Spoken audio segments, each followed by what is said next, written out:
반갑습니다. 민태호 변호사입니다. 지난번 영상에서 실제 사건을 토대로 무혐의 기소유예를 원한다면 해야 할 두 가지를 말씀드렸죠. 오늘은 보이스피싱 범죄의 사건 유형별로 실제 처벌 수위가 어떻게 다른지에 대해서 설명을 드릴 건데요. 실형 나올 확률이 높은 경우부터 합의에 대한 부분까지 현 상황에서 궁금해하실 내용을 명확하게 정리해 드리려고 합니다. 이 영상이 반드시 도움 되시길 바라며 바로 시작해 보겠습니다. 오늘은 민태호 변호사님과 통화 내역을 다 뽑았습니다. 최근에 있었던 1심 판결도 무죄 판결을 받았었습니다.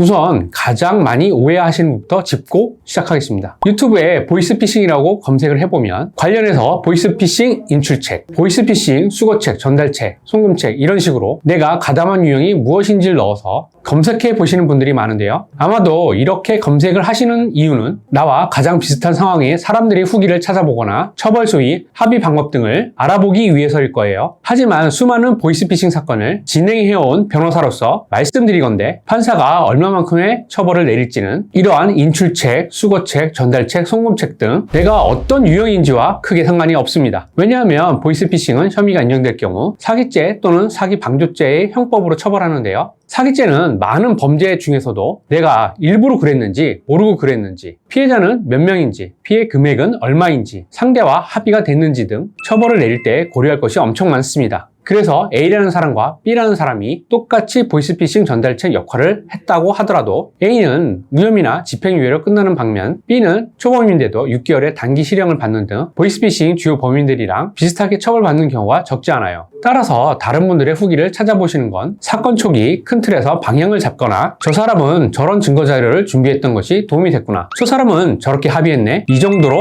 참고하시는 게 좋고요. 본격적으로 유형을 막론하고 실형이 나올 확률이 가장 높은 경우를 말씀드려보면 공무서를 위조하거나 다른 사람의 신분을 행사한 경우입니다. 예를 들어 제가 금감원 직원인데 혹은 검찰 직원인데 자금을 안전하게 저희가 보관하겠습니다 라고 피해자에게 말을 했거나 문서로 속이는 경우에는 실형이 나올 확률이 굉장히 높아져요. 이유가 뭐냐면 제가 아까 보이스피싱 사건은 사기죄 또는 사기 방조죄에 해당한다고 말씀드렸죠. 이 사기죄로 판단할 때 판사가 가장 주의 깊게 보는 것이 내가 알면서도 그런 행동을 한 것인지, 즉 고의 여부예요. 다시 말해 법원은 다 큰 성인이 누군가의 신분을 사칭했거나 관련 문서를 직접 전달했다면 일부러 알고도 범죄에 가담한 거다, 즉 고의가 맞다라고 판단하고요. 그래서 공문서 위조, 신분 도용이 들어간 경우 보이스피싱 실형이 나올 확률이 높아지는 것입니다. 비슷한 예시로 내가 직접 인쇄를 해서 문서를 직접 전달한 경우도 포함될 수 있겠죠. 그렇다면 여기서 이런 질문을 주실 수 있으세요. 변호사님, 그러면 공문서 위조면 거의 다 실형이고 그냥 단순 가담이면 무죄나 집행유예로 풀어지나요? 이 말이 맞다면 합의라는 절차도 있지 않겠죠. 문제는 보이스피싱 사건에서 합의란 결국 합의금으로 귀결이 된다는 것인데요. 사기죄에 있어서는 피해자와 합의 여부에 따라 처벌 수위도 달라질 수 있기 때문에 최대한 피해자와 합의를 보려고 해도 이 합의금이라는 게 적정 금액이 법적으로 정해진 것이 아니다 보니 여기에 대해 많이 고민들 하실 거예요. 그래서 저의 경우를 말씀드려 보자면 사건마다 차이가 있겠지만 저는 피해 금액의 20%에서 30% 선에서 합의하는 것을 목표로 합니다. 예를 들어서 피해 금액이 1,000만 원이라면 피해자한테는 각자 300만 원에 합의해달라고 이렇게 간곡하게 말씀드리는 편입니다. 사실 피해자분 입장에서 생각해보면 자신도 돈을 잃은 입장에서 단순히 내가 처벌받고 끝나기보다는 합의를 해서 일부 금액이라도 보상받기를 원하는 분들이 더 많기 때문입니다. 그런데 간혹 피해자 중 일부하고만 합의가 되는 경우가 있어요.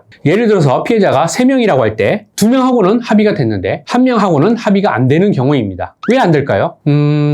다른 이유가 있을 수도 있지만 합의 금액이 맞지 않아서일 확률이 높겠죠. 그래서 이때 합의가 안 된 그분이 따로 민사소송을 제기할 수 있는데요. 그렇게 하는 것은 서로 굉장히 피곤한 일이기 때문에 처음부터 원만하게 합의가 되는 방향으로 이끌어 나가는 것이 중요할 것입니다. 물론 합의를 하는 경우까지 가지 않고 사건 초기부터 아예 무죄를 받을 수 있다면 그게 가장 베스트인데 대부분의 분들이 보이스피싱 사건에 연루되면 경찰 조사를 받으러 가서 정말 몰랐다고 말을 하면 혐의를 벗을 수 있을 것이라고 생각해서 뒤늦게 변호사를 알아보시는 경우가 더 많아요. 그래서 저는 저는 다른 사건에 대해서는 이런 말씀을 드린 적이 없는데 보이스피싱 사건은 초범이라도 생각보다 실형이 잘 뜨기 때문에 초기 경찰 조사나 검찰 조사 때부터 변호사를 선임하시는 것이 가장 좋다고 말씀드립니다. 물론 나는 모든 것을 인정하고 합의할 수 있는 여건이 안 되니까 자포자기야 이렇게 말씀하시는 분이라면 드릴 말씀이 없지만 그런 분이라면 이 영상을 클릭하지도 않았을 것이기 때문에 한 번이라도 처음부터 방향을 잘 잡고 나중에 후회가 없도록 잘 대응하셨으면 좋겠습니다. 제가 진행했던 사건들 중에서도 제가 인정된다면 강하게 처벌을 받을 수 있었겠지만 나도 속았다라는 것을 입증할 수 있는 충분한 증거가 있고 중간에 뭔가 이상해서 의심을 품고 중단했거나 동정 성과가 없는 경우든 처음에는 얼마나 처벌받을지 걱정해서 찾아오셨겠지만 초기 대응을 잘해서 무혐의로 끝난 사건들이 많습니다. 상황이 막막하시다고 해서 포기하시기보다는 지금 할 수 있는 것에 집중하신다면 길이 보이실 겁니다. 끝으로 수금을 해오라고 하거나 대출을 받으려면 거래 실적을 쌓아야 한다면서 계좌번호를 알려달라고 하거나 돈이 필요한 사람에게 보이스피싱 조직이 접근하는데 조금이라도 이상한 생각이 드신다면 하지 마시고 주변에 물어봐서 확인하시길 바랍니다. 갑자기 나에게 고액의 이익을 주는 사람은 없고 만약에 나에게 그런 행운을 주는 사람이 있다면 그건 사기라고 의심하시길 바랍니다.